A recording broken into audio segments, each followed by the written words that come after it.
हे कृष्ण करुणा सिंधु दीन बंधु जगतपते गोपेश गोपीकांत राधाकांत नमस्ते। मैं विनोद कुमार दुबे विनोद प्रहरी यूट्यूबर यूट्यूब चैनल के माध्यम से अपने समस्त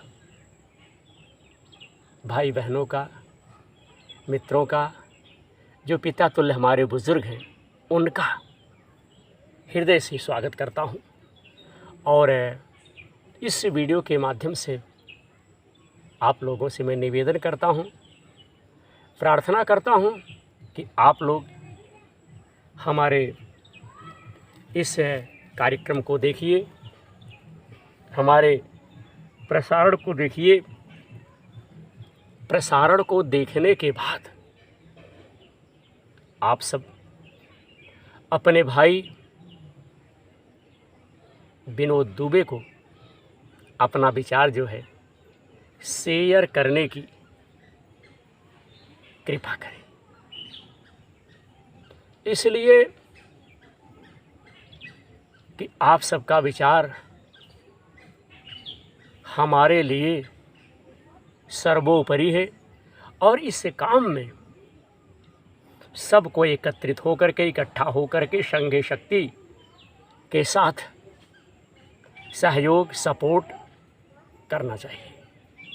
हम तो यही कहेंगे कि हमारे जो भाई लोग हैं भागवत प्रेमी हमें अपना आशीर्वाद प्रदान करेंगे और बहुत से हमारे भाई लोग प्रतिदिन विनोद प्रहरी यूट्यूबर जो यूट्यूब चैनल हमने बनाया है उससे जुड़ रहे हैं। साथियों, ऐसा किसी दिन नहीं होता कि जिस दिन 2-4 देशवासी, हमारे भाई लोग, हमारी बहनें, हमारी माताएं, साथ ही साथ जो हमारे पिता तुल्य बुज़ुर्ग हैं, हमारे इस यूट्यूब चैनल से ना जुड़ते हों। लोग जुड़ रहे हैं और अपनी तरफ से हमारा भरपूर सहयोग कर रहे हैं, क्योंकि जिनके अंदर मानवता है, जिनके अंदर संस्कार और सभ्यता भरी हुई है, जिनके अंदर परोपकार है, धर्म में आस्था है, विश्वास है, जिनके माता पिता ने अच्छा संस्कार दिया है, अच्छा विचार दिया है, वे हमसे निरंतर जुड़ रहे हैं। उनकी जय हो। मित्रों, आज हम षष्ठमो अध्याय विराट स्वरूप की विभूतियों का वर्णन, किस प्रकार से भगवान की विभूतियों का वर्णन किया गया, इस पर मैं विनोद दुबे विनोद प्रहरी यूट्यूबर यूट्यूब चैनल के माध्यम से अपने टूटे फूटे स्वरों से इस पर हम प्रकाश डालना चाह रहा हूं। कदाचित कहीं अगर कोई त्रुटि हो जाए, कहीं कोई कमी हो जाए, कहीं कोई दोष हो जाए, तो विद्वान लोग, देखने वाले हमारे भाई, कथावाचक भगवान भोलेनाथ, हमारे गुरुदेव महाराज, हमारे माता पिता और संत समाज हमें क्षमा करेंगे। आपका प्रार्थी, आपका भाई क्षमा प्रार्थी है, क्योंकि हम पवित्र भूमि से, उत्तर प्रदेश की परम पुनीत भूमि से और साथ ही साथ गृहस्थ आश्रम से रह करके, अपने परिवार के साथ रह करके इतना भगवान का स्मरण कर रहा हूँ, इस प्रकार का काम कर रहा हूँ और जिस प्रकार से आप सबका आशीर्वाद सहयोग मिल रहा है, हम एक स्तंभ, एक किला, एक मीनार, एक बुनियाद खड़ा करना चाहता हूँ, बशर्ते उस बुनियाद की नींव, उस बुनियाद की मजबूती, उस बुनियाद के पावा, उस बुनियाद के रक्षक आप सब हैं।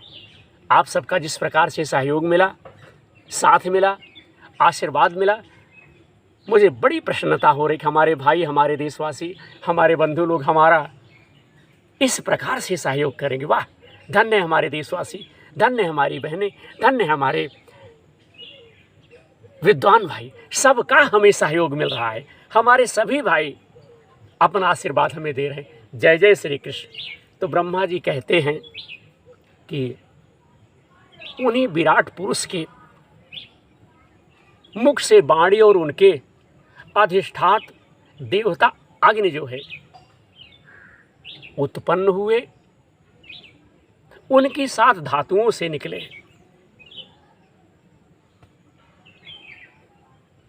मनुष्यों, भैया मनुष्यों, पितरों और देवताओं के भोजन कराने योग्य अमृतमय अन्न सब प्रकार के रस, रसनेन्द्रियां और उसके देवता वरुण विराट पुरुष की जिह्वा से उत्पन्न हुए हैं। उनके नासा छिद्रों से प्राण, अपान, व्यान, उदान और समान ये 5 प्राण और वायु तथा भैया ज्ञानेंद्रियों से अश्वनी कुमार समस्त औषधियाँ एवं साधारण तथा विशेष ग्रंथ जो है उत्पन्न हुए। उनकी नेतेंद्रियाँ रूप और तेज की तथा नेत्र गोलक स्वर्ग और सूर्य की जन्म भूमि है। समस्त दिशाएं और पवित्र करने वाले तीर्थ कानों से तथा आकाश और शब्द श्रोतेंद्रियों से निकले हैं। उनका शरीर संसार की सभी वस्तुओं के सार भाग तथा सौंदर्य का क्या है, खजाना है भैया। सारे यज्ञ, स्पर्श और वायु उनकी त्वचा से निकले हैं। उनके रोम सभी पदार्थों के जन्म स्थान है, अथवा केवल उन्हीं के जिनसे यज्ञ संपन्न होते हैं। हरिओम, जय श्री कृष्ण। उनके केश, दाढ़ी, मूछ और मेघ, बिजली, शिला एवं लोहा आदि धातुएं तथा भुजाओं से प्रायः संसार की रक्षा करने वाले लोकपाल प्रकट हुए हैं। उनका चलना, उनका फिरना, भूः, भुवः, श्वः तीनों लोकों का आश्रय है। उनके चरण कमल प्राप्त की रक्षा करते हैं और भयों को भगा देते, हटा देते हैं तथा समस्त कामनाओं की पूर्ति उन्हीं से होती है। सारी मनोकामनाओं की पूर्ति किससे होती है? उन्हीं से होती है। विराट पुरुष का लिंग जल, वीर, सृष्टि, मेघ और प्रजापति का आधार है तथा उनकी जन नेन्द्रियां मैथुन जनित आनंद का उद्गम हैं। साथियों, फिर कहने लगे, हे नारद जी, विराट पुरुष की पायु, इंद्रिय, यम, मित्र और मल त्याग का तथा गुदा, द्वार, हिंसा, मृत्यु और नरक का उत्पत्ति स्थान है। उनकी पीठ से पराजय, अधर्म और अज्ञान, नाड़ियों से नद, नदी और हड्डियों से पर्वतों का निर्माण हुआ है। पर्वतों का जो है निर्माण हुआ है। उनके उदर में मूल, प्रकृति रस नाम की धातु तथा समुद्र समस्त प्राणी और उनकी मृत्यु समाई हुई है भैया। उनका हृदय भी उनकी जन्मभूमि है। हे नारद, हम तुम धर्म, सनकादि, शंकर, विज्ञान और अंतःकरण सब के सब उनके चित्त के आश्रित हैं। कहाँ तक गिनाएं, कहाँ तक आपको हम बताएं?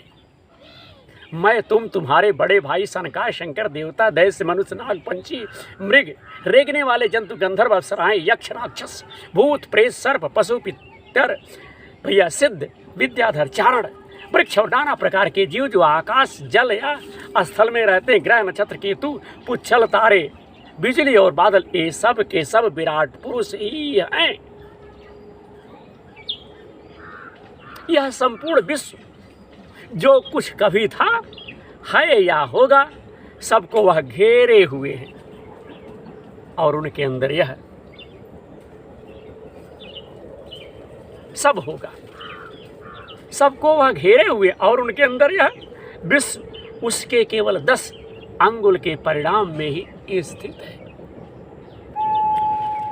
जैसे सूर्य अपने मंडल को प्रकाशित करते हुए ही बाहर भी प्रकाश फैलाते हैं, वैसे ही पुराण पुरुष परमात्मा भी संपूर्ण विराट विग्रह को प्रकाशित करते हुए सबके बाहर भीतर सर्वत्र एक रस प्रकाशित हो रहा है। हे मुनिवर, जो कुछ मनुष्य की क्रिया और संकल्प से बनता है उससे वह परे हैं और अमृत एवं अभय पद मोक्ष का स्वामी है। यही कारण है कि कोई भी उनकी महिमा का पार नहीं पा सकता। संपूर्ण लोग भगवान के एक पद मात्र अंश मात्र हैं तथा उनके अंश मात्र लोकों में समस्त प्राणी निवास करते रहते हैं। अरे भूलोक, भूवरलोक और स्वर्गलोक के ऊपर महरलोक है, उसके भी ऊपर जन तप और सत्यलोक में क्रमशः अमृत क्षेम एवं अभय का नित्य निवास है। जन, तप और सत्य, इन तीनों लोकों में ब्रह्मचारी, वानप्रस्थ एवं सन्यासी निवास करते हैं। जय जय श्री कृष्ण। दीर्घकालीन ब्रह्मचर्य से रहित गृहस्थ भूलोक, भूवरलोक और स्वर्गलोक के भीतर ही निवास करते थे। शास्त्रों में 2 मार्ग बतलाए गए हैं, एक अविद्या रूप कर्म मार्ग जो सकाम पुरुष के लिए, और दूसरा उपासना रूप विद्या का मार्ग जो निष्काम उपासकों के लिए है। मनुष्य दोनों में से किसी एक का आश्रय लेकर भोग प्राप्त करने वाले दक्षिण मार्ग से अथवा मोक्ष प्राप्त करने वाले उत्तर मार्ग से यात्रा करता है, किंतु पुरुषोत्तम भगवान दोनों के आधारभूत हैं। जैसे सूर्य अपनी किरणों से सबको प्रकाशित करते हुए भी सबसे अलग है, वैसे ही जिन परमात्मा से इस अंड की ओर पंचभूत एकादश इंद्रिय एवं गुणमय विराट की उत्पत्ति हुई है, वह प्रभु भी इन समस्त वस्तुओं के अंदर और उनके रूप में रहते हुए भी उनसे सर्वदा अतीत है। जिस समय उस विराट पुरुष के नाभि कमल से मेरा जन्म हुआ, उस समय इस पुरुष के अंगों के अतिरिक्त मुझे और कोई भी यज्ञ की सामग्री मुझे नहीं मिली। हरिओम। तब मैंने उनके अंगों में ही यज्ञ के पशु, यूप, स्तंभ, कुश, यह यज्ञ भूमि और यज्ञ के योग उत्तम काल की कल्पना की। हे ऋषि श्रेष्ठ, यज्ञ के लिए आवश्यक पात्र आदि वस्तुएं जौ, चावल आदि, औषधियाँ, घृत आदि स्नेह पदार्थ, 6 रस, लोहा, मिट्टी, जल, यजु, शाम, चतुर्होत्र, यज्ञों के नाम, मंत्र, दक्षिणा, व्रत, देवताओं के नाम, पद्धति, ग्रंथ, संकल्प, तंत्र, अनुष्ठान की रीति, गति, मति, श्रद्धा, प्रायश्चित और समर्पण, यह समस्त यज्ञ सामग्री मैंने विराट पुरुषों के अंगों से ही इकट्ठी की। इस प्रकार विराट पुरुष के अंगों से ही सारी सामग्री का संग्रह करके मैंने भैया हमने सब चीज़ इकट्ठी करके उन सामग्रियों से उन यज्ञ स्वरूप परमात्मा का यज्ञ के द्वारा यजन किया।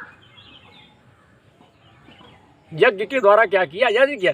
तदंतर तुम्हारे बड़े भाई इन 9 प्रजापतियों ने अपने चित्त को पूर्ण समाहित करके विराट एवं अंतर्यामी रूप से स्थित उस पुरुष की आराधना की। इसके पश्चात समय समय पर मनु, ऋषि, पितर, देवता, दैत्य और मनुष्यों ने यज्ञ के द्वारा भगवान की क्या की? आराधना की। जय जय श्री कृष्ण। हे नारद, यह संपूर्ण विश्व उन्हीं भगवान नारायण में स्थित है, जो स्वयं तो प्राकृत गुणों से रहित है, परंतु सृष्टि के प्रारंभ में माया के द्वारा बहुत से गुण ग्रहण कर लेते हैं। उन्हीं की प्रेरणा से मैं संसार की रचना करता हूँ। उन्हीं की प्रेरणा है और उन्हीं की प्रेरणा से मैं जो है संसार की रचना करता हूँ। उन्हीं के अधीन होकर रुद्र इसका संहार करते हैं और वह स्वयं भी विष्णु के रूप में इसका पालन करते हैं, क्योंकि उन्होंने सत्व, रज और तम की 3 शक्तियाँ स्वीकार कर रखी हैं। जय श्री कृष्ण। हे बेटा, जो कुछ तुमने पूछा था उसका उत्तर मैंने दे दिया, तुम्हें दे दिया। भाव या अभाव, काया कारण के रूप में ऐसी कोई भी वस्तु नहीं है जो भगवान से भिन्न हो। प्यारे नारद, अरे मैं प्रेम पूर्वक एवं उत्कंठित हृदय से भगवान के आश्रय में मग्न रहता हूँ। इसी से मेरी वाणी कभी असत्य जो है होती नहीं दिखती। मेरा मन कभी असत्य संकल्प नहीं करता और मेरी इंद्रियां भी कभी मर्यादा का उल्लंघन करके कुमार्ग में नहीं जाती। मैं वेद मूर्ति हूँ। मैं कौन हूँ? मैं वेद मूर्ति हूँ। मेरा जीवन तपस्यामय है। बड़े बड़े प्रजापति मेरी वंदना करते हैं और मैं स्वयं उनका स्वामी हूँ। पहले मैंने बड़ी निष्ठा से योग का सर्वांग अनुष्ठान किया था, परंतु मैं अपने मूल कारण परमात्मा के स्वरूप को नहीं जान सका, क्योंकि वह तो एकमात्र भक्ति से ही प्राप्त होते हैं। किससे भैया? भक्ति से केवल प्राप्त होते हैं। मैं तो परम मंगलमय एवं शरण आए हुए भक्तों को जन्म मृत्यु से छुड़ाने वाले परम कल्याण स्वरूप भगवान के चरणों को ही नमस्कार करता हूँ। हरिओम। उनकी माया की शक्ति अपार है। जैसे आकाश अपने अंत को नहीं जानता, वैसे ही वह भी अपनी महिमा का विस्तार नहीं जानते। ऐसी स्थिति में तुम्हारे तो भैया जिस प्रकार से समस्या पैदा आपके अंदर हो गई है, आप जानना चाह रहे हैं, तुम्हारे मन में बहुत लालसा होगी ना नारद।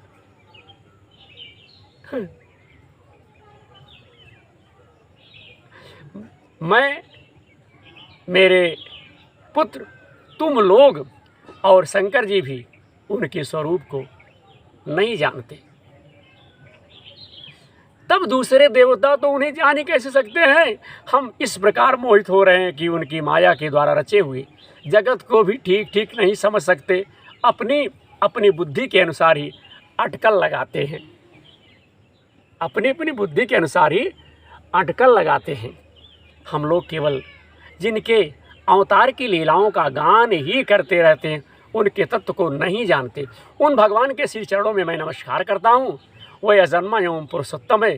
प्रत्येक कल्प में वह स्वयं अपने आप में अपने आप की ही सृष्टि करते हैं, रक्षा करते हैं और संहार कर लेते हैं। वह माया के लेस से रहित केवल ज्ञान स्वरूप हैं और अंतरात्मा के रूप में एक रस स्थित है। वह तीनों काल में सत्य एवं परिपूर्ण है। न उनका आदि है न अंत है। वह तीनों गुणों से रहित सनातन एवं अद्वितीय है। हे नारद, महात्मा लोग जिस समय अपने अंतःकरण, इंद्रियों और शरीर को शांत कर लेते हैं भैया, उस समय उनका साक्षात करते हैं। परंतु जब असत्य पुरुषों के द्वारा कुतर्कों का जाल बिछाकर उनको ढक दिया जाता है, उनको तोप दिया जाता है, तब उनके दर्शन नहीं हो पाते। तब जो है उनका दर्शन बंधु नहीं हो पाता। परमात्मा का पहला अवतार विराट पुरुष है। उसके सिवा काल, स्वभाव, कार्य, कारण, मन, पंचभूत, अहंकार, तीनों गुण, इंद्रियां, ब्रह्मांड, शरीर उसका अभिमानी, अस्थावर और जंगम जीव सब के सब उन अनंत भगवान के ही रूप हैं। मैं शंकर, विष्णु, दक्ष आदि ए प्रजापति, तुम और तुम्हारे जैसे अन्य भक्तजन, स्वर्गलोक के रक्षक, पक्षियों के राजा, मनुष्य लोक के राजा, नीचे के लोगों के राजा, गंधर्व, विद्याधर और चारणों के अधिनायक, यक्ष, राक्षस, सांप और नागों के स्वामी महर्षि, पितृपति, दैतेंद्र, सिद्धेश्वर, दानवराज और भी प्रेत, पिशाच, भूत, कुष्मांड, जल जंतु, मृग और पंछियों के स्वामी एवं संसार में और भी जितनी वस्तुएं एवर्ष, तेज, इंद्रिय बल, मनोरम शरीर बल या क्षमा से युक्त हैं, अथवा जो भी विशेष सौंदर्य, लज्जा, वैभव तथा विभूति से युक्त है, एवं जितनी भी वस्तुएं अद्भुत वर्ण वाली, रूपवान या अरूप हैं, वह सब के सब परम तत्व में भगवान का स्वरूप ही है। हे नारद, इसके सिवा परम पुरुष, इसके अलावा परम पुरुष परमात्मा के परम पवित्र एवं प्रधान प्रधान लीला अवतार भी शास्त्रों में वर्णित हैं, शास्त्रों में बताए गए हैं, कहे गए हैं। उनका मैं क्रमशः वर्णन करता हूँ। उनके चरित्र सुनने में बड़े मधुर एवं श्रवणेन्द्रियों के दोषों को दूर करने वाले हैं। तुम सावधान होकर के उनका रस लो। जय जय श्री कृष्ण। तो साथियों, आज हमने विनोद प्रहरी यूट्यूब चैनल के माध्यम से अपने भाइयों को श्रीमद् भागवत महापुराण के माध्यम से अष्टमों अध्याय, छठवां अध्याय हमने इस वीडियो के माध्यम से प्रसारित किया। आशा है हमारे भाइयों को विनोद प्रहरी यूट्यूबर चैनल पर यह वीडियो अच्छा लगेगा। आप सबके आशीर्वाद की आकांक्षा करता हूँ, भरोसा करता हूँ। आप सब अपना आशीर्वाद हमें प्रदान करने की कृपा करें। जय जय श्री कृष्ण।